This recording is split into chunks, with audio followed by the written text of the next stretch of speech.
అందరికీ నమస్కారం. చెప్పండి. తన పేరు వచ్చేసి ప్రమోద్, బన్నీ బీట్ కింగ్ టీమ్ గైడ్. తిను ఏం చెప్పాడు అనేది మీకు షార్ట్గా చెప్పడానికి ట్రై చేస్తాను.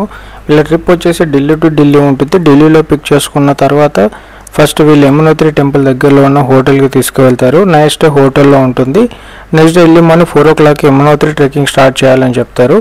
12 kilometer డిస్టెన్స్ ఉంటుంది. ఎవరైతే నడవలేని వాళ్ళు ఉంటారో వాళ్ళ కోసం హార్స్, పల్లకి, బాస్కెట్ ఉంటాయి. సో వీటి రేట్ అనేది మన వెయిట్ మీద డిపెండ్ అయి ఉంటుందండి. సో మనం వెయిట్ని బట్టి వాళ్ళు ప్రైస్ అనేది చెప్తారు. సో యమునోత్రి దర్శనం అయిపోయాక హోటల్కి తిరిగి వచ్చి లగేజ్ ప్యాక్ చేసుకోమని చెప్తారు. సో అక్కడ నుంచి గంగోత్రికి స్టార్ట్ అవ్వాలి. మనం గంగోత్రికి వెళ్ళేసరికి నైట్ అవుతుంది. డిన్నర్ అక్కడే తినేసి హోటల్లో స్టే ఇస్తారు. సో ఎర్లీ మార్నింగ్ 5కి లేచి గంగోత్రి టెంపుల్కి తీసుకెళ్తారు. టెంపుల్ దగ్గర ఎక్కువ నడవాల్సిన అవసరం ఉండదు. సో దగ్గరలో ఉంటుందని చెప్పారు. సో గంగోత్రి దర్శనం అయిపోయాక హోటల్కి వచ్చి లగేజ్ ప్యాక్ చేసుకొని సీతాపూర్కి వెళ్తాము. సీతాపూర్లో బన్నీ బీట్ కింగ్ బేస్ పాయింట్ ఉంటుంది. సో నైట్ సీతాపూర్లో స్టే చేసిన తర్వాత early morning 4 o'clock trekking start చేయాలి. టోటల్ ట్రెక్కింగ్ వచ్చేసి 24 kilometers ఉంటుంది కేదార్నాథ్ టెంపుల్కి. సో నడవలేని వాళ్ళు హార్స్, పల్లకి, బాస్కెట్ తీసుకొని వెళ్ళొచ్చు అని చెప్పాడు. కేదార్నాథ్కి రీచ్ అయ్యేసరికి ఈవినింగ్ 4 o'clock అవుతుందని చెప్పాడు. 4 o'clock రీచ్ అయ్యాక మనం ఫస్ట్ వెళ్ళి కాలభైరవం దర్శనం చేసుకోవాలని చెప్పాడు.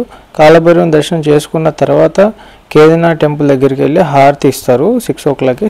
6 o'clock హారతి తీసుకున్న తర్వాత అక్కడే మనకి యాత్రా పాస్, స్కానింగ్ సెంటర్స్ ఉంటాయి. మనం ఏదైతే యాత్ర బుక్ చేసుకున్నప్పుడు మనకు ఒక పాస్ ఇస్తారు. ఆ పాస్ తీసుకొని వెళ్ళి మనకు స్కాన్ చేసుకుంటే మనకి దర్శనం టికెట్ ఇస్తారనమాట. సో ఆ దర్శనం టికెట్ తీసుకొని మనకి ఏవైతే టెంట్స్ ఇచ్చారో ఆ టెంట్కి వెళ్ళాలి. సో ఆ నైట్ అంతా టెంట్లో స్టే చేయాలి. ఎవరికైతే స్పర్శ దర్శనం కావాలి అనుకుంటారో వాళ్ళు ఎర్లీ మార్నింగ్ 2:30కి లేచి లైన్లో నిల్చోవాలి. దర్శనంకి మనకి ఎలో చేసేది మార్నింగ్ 5 o'clock. 5 o'clock ఎలో చేసేదానికి మనం 2:30 నుంచి లైన్లో నిల్చోవాలి స్పర్శ దర్శనం కావాలనుకునే వాళ్ళు. సో వన్స్ కేదార్నాథ్ దర్శనం అయిపోయాక మళ్ళీ మనం టెంట్కి వచ్చేసి లగేజ్ ప్యాక్ చేసుకొని బద్రీనాథ్కి స్టార్ట్ అవుతాం. సో బద్రీనాథ్కి వెళ్ళేసరికి ఈవినింగ్ ఆల్మోస్ట్ 5 o'clock అవుతుంది. 5 o'clock మనం అక్కడ మనా విలేజ్ అనే ఉంటుంది. So India's first village. So అక్కడికి వెళ్ళిన తర్వాత అది చూపిస్తారు. అక్కడ నుంచి మనం డైరెక్ట్ బద్రీనాథ్ స్వామి టెంపుల్కి తీసుకెళ్తారు. అక్కడ దర్శనం చేసుకున్న తర్వాత మళ్ళీ మనం హోటల్కి తీసుకొస్తారు. సో హోటల్లో ఆ రోజు నైట్ స్టే చేసిన తర్వాత ఎర్లీ మార్నింగ్ మళ్ళీ మనం 5 o'clockకి స్టార్ట్ అవ్వాలి. ఎక్కడికి? ఢిల్లీకి స్టార్ట్ అవుతాం. మనం ఎర్లీ మార్నింగ్ 5 o'clock ఢిల్లీకి స్టార్ట్ అవుతాం. సో ఎర్లీ మార్నింగ్ 5కి మనం ఢిల్లీకి స్టార్ట్ అవుతే మనం రీచ్ అయ్యేసరికి నెక్స్ట్ డే midnight 2 o'clockకి మనం ఢిల్లీకి రీచ్ అవుతాం. సో 2 o'clock మనకి ఢిల్లీలో వాళ్ళు డ్రాప్ చేస్తారు. సో వాళ్ళ ట్రిప్ ఢిల్లీ టు ఢిల్లీ అనేది ఎండ్ అయిపోతుంది. వన్స్ మనం ట్రిప్ ప్లాన్ చేసుకున్న తర్వాత సో వీళ్ళకి మనము ఆధార్ కార్డ్ డీటెయిల్స్ అనేవి సబ్మిట్ చేయాలి. సో అండ్ అలాగే మన నామినీ డీటెయిల్స్ కూడా సబ్మిట్ చేయాలి వీళ్ళకి. సో వీళ్ళు ఉత్తరాఖండ్ గవర్నమెంట్ నుంచి మనకి యాత్రా పాస్ అనేది వీళ్ళ సైడ్ నుంచే తీసుకుంటారు అనమాట. వాళ్ళు మనం జస్ట్ డీటెయిల్స్ పంపిస్తే చాలు.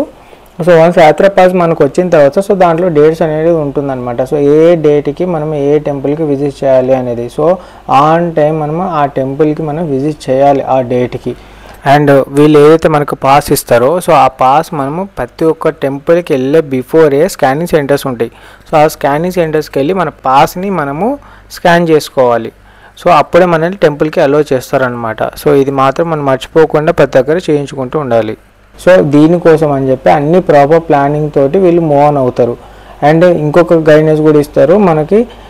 ట్రావెలింగ్లో కానీ హోటల్ స్టేయింగ్లో కానీ ఎక్కడ ఎటువంటి హెల్త్ ఇష్యూస్ రాకుండా బిఫోరే మనకి కొన్ని ట్యాబ్లెట్స్ అనేటివి చెప్తారు. సో అవి మనం బిఫోరే క్యారీ చేయాలి. అండ్ దీంతోపాటు వీళ్ళు ట్రెక్కింగ్కి ఏమేమి కావాలి, సో నీడ్ ఏముంటుంది, సో థర్మల్ కావచ్చు, గ్లౌస్ కావచ్చు, మఫ్లర్ కావచ్చు, ట్రెక్కింగ్ షూస్ కావచ్చు, ఇవన్నీ బిఫోరే మనం ఏవైతే బుకింగ్ చేసుకుంటామో సో అప్పుడు మనకి ప్రాపర్ గైడ్ చేస్తారు. సో వాళ్ళు మనం చెప్పినట్టు క్లారిటీగా అన్నీ తీసుకొని వెళ్తే మనం 100 out of 100% సేఫ్. అక్కడికి వెళ్ళిన తర్వాత మనం ఏదన్నా కొనాలి అంటే మాత్రం మన ఆస్తులు అడుగుతారు. సో రేట్స్ అనేవి చాలా హై ఉంటాయి.